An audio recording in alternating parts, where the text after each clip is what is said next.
get out of that vehicle. So time is crucial, but we got to make sure everything's kind of properly executed with the city and the tow truck operation. But it's in works as this morning. Sure. Is there any indications if how weather played a possible role in this in terms of her losing control? Yeah, so we talked a little bit earlier. If you were out there, the snow, according to your weather guys and girls, it's over. But last night, in the course of that last 36 hours, there was some flurries. It's a little wet, it's a little slushy. Some ice is still out there, so it's going to be a factor we look at the next couple days. And I know we talked earlier before that we went live here of how that snow was really off, right? You take some maybe local roads in Allegheny or Washington or down in our southwestern corner, maybe that left turn lane still snow covered. 376 was fully operational in that 3 lanes of travel. The snow was plowed all the way over onto the shoulder, but at an extreme height where, if you want to call it the Jersey barrier, just the barrier of the end of the road there, of the shoulder, that concrete barrier, the snow was almost on an equal playing field of that barrier. So you got to imagine that barrier is a couple feet high, and the snow is almost identical to that barrier. So when that vehicle hits it, and like I said, we talked about it a little bit before, it wasn't just a straight up and over. That Explorer rides that snow embankment for a good bit and then goes over.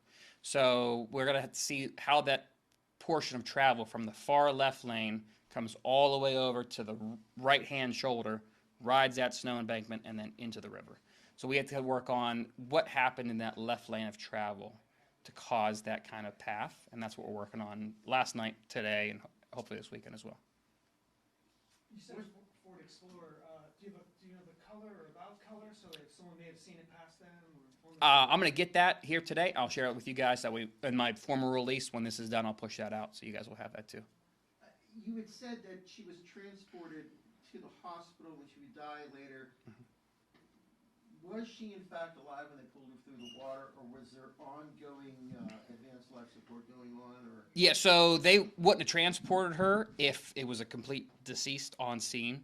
So the EMS personnel and crew had some sort of life attachment there. Right. But it's really tough, right? You're at, I don't know if anyone checked with their weather guys last night. I mean, it was probably -2, -3. You mix that in with a frozen river, freezing temperatures. If the water's getting into her car, that initial shock factor for the body is just utmost crucial. So even if they get that body out of there, just the shock factor of that body, they had to work on it very fast to get that transportation. But if they declared deceased on scene, that would have been a different look from us last night. So the fact that they did transfer to the hospital, that's why you see the Allegheny Medical Examiner at the hospital declaring that instead of the roadside last night. I have a question, guys. I apologize if we already talked about the identity of the person, and okay, so do we talk about their employment? No. Okay, so my understanding is this is a City of Pittsburgh employee. Do you have any information on whether she was working or in any capacity doing anything related to her job at the time this happened? Was she in the city car? Like, is there anything you can clarify about that? Right, so I apologize if I asked that. You're fine. Like right now, my main portion of information of this morning is to kind of clarify how that crash occurred. Any snow questions on the shoulder, was on the road. And 3, the fact that we had kind of lesser call volume for a crash like this than we wanted to. So we kind of urge the public, if you were in that area, to call in. More information regarding something like that is not an afterthought, but it's just not what we want to drive out as of this morning. I'll work on it. I'll get back to you on that stuff. Hopefully once that car gets out of the water, we do a more forensic identification of the vehicle damages, etc., and then we can work on component B, as that it still is under the umbrella of the crash. But for right now, we want to kind of hone in on, is there anyone else out there that witnessed this Explorer traveling on 376 or anything prior around that area in that Pittsburgh region? I was listening to some of what you were saying before I was able to get back into the conference room here, but I'm not sure if you had elaborated on this further. You had mentioned you're looking into, the snow aspect, any potential evidence of alcohol. Is there any evidence of alcohol involved? Yeah. So right now it's a single vehicle crash with the operator being deceased. I'm not saying time really plays a factor if it's a multi-crash or not. However, we get the notification this morning from the coroner's office. They're doing their part. We have already put in the correct paperwork to get these results back, but that's not an immediate a 1-2 punch at the hospital. There's a lot of paperwork that gets involved, stuff with the judges needs filed for us to get that report, do all the calculations, and we'll be able to see if there was anything in that alcohol concentration. We're not saying that there was or was not. It's just part of that investigation, but it's just not as immediate as people think. That it is somewhat of a process there to get those records back. And that's typical for an investigation like this? Yep, pretty much any crash regarding a fatal, mostly all troopers will initiate that paperwork to get the blood concentration sent to the lab for a test, just to see if there was any sort of alcohol, drug use, etc. And once that does come back, that takes a little bit of days to a couple weeks, depending on what lab it goes to. And once we get that, then we can update further. But like I said, since it's being a one vehicle, it's not like you're going to see charges involved with that alcohol concentration if there was. It's just something we internally use for our crash report for, let's say, insurance purposes. But right now, it would indicate, there's nothing to indicate why she crossed over. It could have been icy roads, could have been distracted driving, could have been impairment. And like I said, medical issues. and we talked a lot, there's a couple different paths here. And that's why getting that car out is kind of crucial. And seeing if anyone maybe witnessed this car in 376. Was it erratic? Did maybe that left lane had some ice on it that people drove through earlier? Say, oh, I drove through there, it was a complete sheet of ice. We need that information. So if you were in that 376 region around mile marker 73 between, like I said, at 4:45, 5 o'clock to the time of the crash, around 5:15, you need to call into Pittsburgh, speak to our investigators, and give them some information. And apologies if you've touched on this already, but what does the extraction of the vehicle from the river sort of look like? How does that play into this? Right, and as I said, we talked about that just before you mentioned it, but it's still a good question because I bet you a lot of people wonder, is the vehicle just going to stay in the river forever, right? So we talked to the tow company. They're at the ready, but tow companies don't have dive teams. So it has to be a correlation with the city to pair with this tow company. You're going to have to see a road closure somewhere again on 376. So there's a lot of moving parts there that we have to all kind of fuse together to make sure we can get that car out of there. Once it does get out, it gets taken to a nearby internal facility where our FSU, our reconstruction analysis, look for damages, any sort of video camera system, paint transfers, you name it. How the tires were they bald? Did they have a lot of tread? That all starts snowballing once we get that car out of the water. Has there been any contact with the family? How are they kind of taking all this? You have the chance to get a hold of them. So personally, me, I have not talked to the family, but they were at the hospital as of last night. So with multiple investigators coming in and out, the medical examiner's office being there as well, they are in the mix. Sometimes investigators give them a day or two to kind of adjust before we start really asking way more questions about the crash. I was gonna say, but you don't have any details as to whether she was married or has children or anything like that? No, I don't have that as of this morning, no. Also, could you clarify, I apologize for harping on the city employee thing, is there any chance the Ford Explorer was a city vehicle? I mean, I just wanna see if that's. Yeah, as of, I had as much information as I can get for you guys as 11 o'clock. If we get the car out of there and then we can run the plates and get all that information, yeah, as of right now, it's still underneath the water, so I can't run any plate to see who is the ownership of the vehicle, or VIN, for example. But once we get that out of there, you're going to see a lot more steps being made. We just have to wait for that vehicle to be safely removed. And that goes for anyone, like I said, driving, the dive teams, the tow trucks, When you're PennDOT, talking etc. about working with the city, you're talking about river rescue? Correct, Something yes, like that? And do we have any timeline? I mean, are you hoping within the next 24? Are you hoping within the next 48? I mean, is there any sort of Sooner the better, but like I said, there's a lot of T's that need crossed and a lot of I's that need dotted. We can't just go throw a tow truck and throw an anchor over and try to pull it out with our bare hands. It's a lot of parts. So hopefully we can get that moving, and then we can continue from there with our investigation. Chance any Parkway cameras may have caught this incident? Yeah, so a lot of cameras in Allegheny, Washington, throughout the whole state.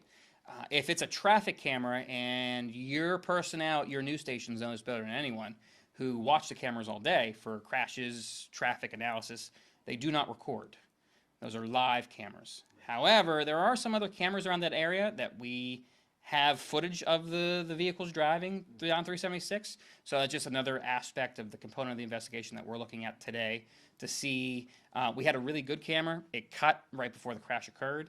But there are some other angles that we're going to look at from some different buildings that probably were recording the area to see if we can get a better visualization of that. But you guys knew from last night, you were all the way on the south side to get somewhat of an angle. So it is a tough kind of aspect to get footage, but something that we're also working for. Can you hammer home, I guess, the seriousness of as this snow removal process is kind was cleared up to a point, but you saw that snow build up up against the embankments, which could affect drivers. Yeah, like I said, I'm no weatherman, but this is the most snow we've had in a long time. And, it's just not the 2 to 3 inches where the snow gets pushed out, sunny the next day, and then it all melts.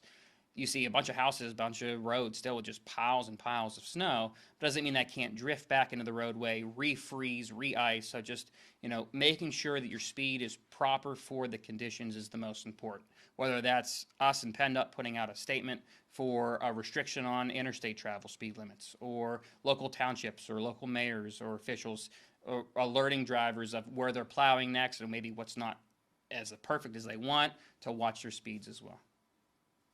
I saw the Post-Gazette had reported on this previous incident, the same location, roughly the same location, in 30, 40 years ago. I think this was an incident in 1988. CMU professor, and I think there's like some sort of honorary award in his name every year because of the death. Are you aware of past incidents happening near this mile marker 73 where there are people who leave the roadway? Is this, I don't want to use the phrase problem area, but can you speak to any past incidents? Yeah, like I said, we were actually talking about that just before we went live. We were talking about a similar incident years ago. But like I said, we cover a lot of interstate and a lot of stretch. We can talk all day long about Washington County crossovers in certain areas on 70 and 79. There are different hot spots.